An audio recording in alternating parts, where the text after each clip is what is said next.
Mehmet kardeşim, dedim bir tane de dudak değmez diye deyim de.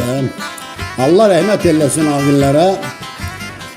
Şimdi Azerbaycan edebiyatında ilk defa ben ne kadar ki bilirim, dudak değmezi Aşık Ələsgər yazıbdı.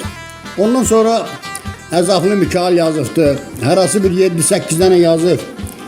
Allah rahmet eylesin. Ekranda ben gördüm, eşittim. Zəlimxan Yaqub dedi ki, dudak değmez, Muhammed yazmışam. Ben de bir tane. Şimdi yazanlar bildiklerim budur. Belki elə ağrılarda var. Mənə məlum deyil. O yaratıcılık, güzel yaratıcılıktı. Onu, o irsi inkişaf ettirmek, devam ettirmek lazımdı. Çünkü ben dil edebiyat müellimi kimi, bir şair kimi ne kadar bilirim, başka ülkelerin edebiyatında o janrı yoktur. Dudak değmez janrında şiir yoktur. Türkiye'de var. Ama başka ülkelerde yoktur. Ben onun yaratıcılığından bəhrələndim, yazdım. Bir 20'ye kadar yazmışım ben dudak değmez tercihiniz. Neyse sözüm onda değil. Biliydim. O vakti qaçqınlıq devri başlayanda Allah rahmet eylesin Ələsgərin bir tane dudak değmezi var. Yazır ki el yeridi qaldık yalqız səhrada. Çal əslərin, çal çatığın, çata-çat. Hərcaylar saldı səni İrağa.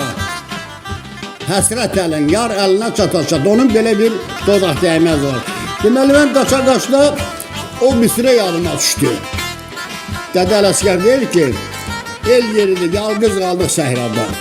Ona mən nəzrə yazdım, həmin dodaq dəyməzə, həmin adda bir dənə dodaq dəyməz yazdım. Yazdım ki, dədə yenə el yeridir yerindən.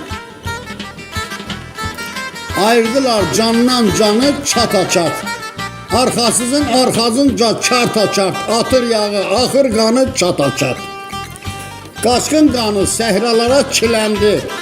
Dağlar, daşlar dilə gəldi, dilləndi. Qalanları yağı yedi şelləndi. Keçdi işə el talanı çata-çat.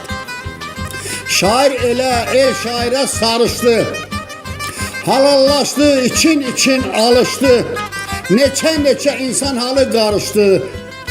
Çəkdi dara, dərd yananı çata-çat. Ahıl, cahil, qız gəlinlər teyləndi.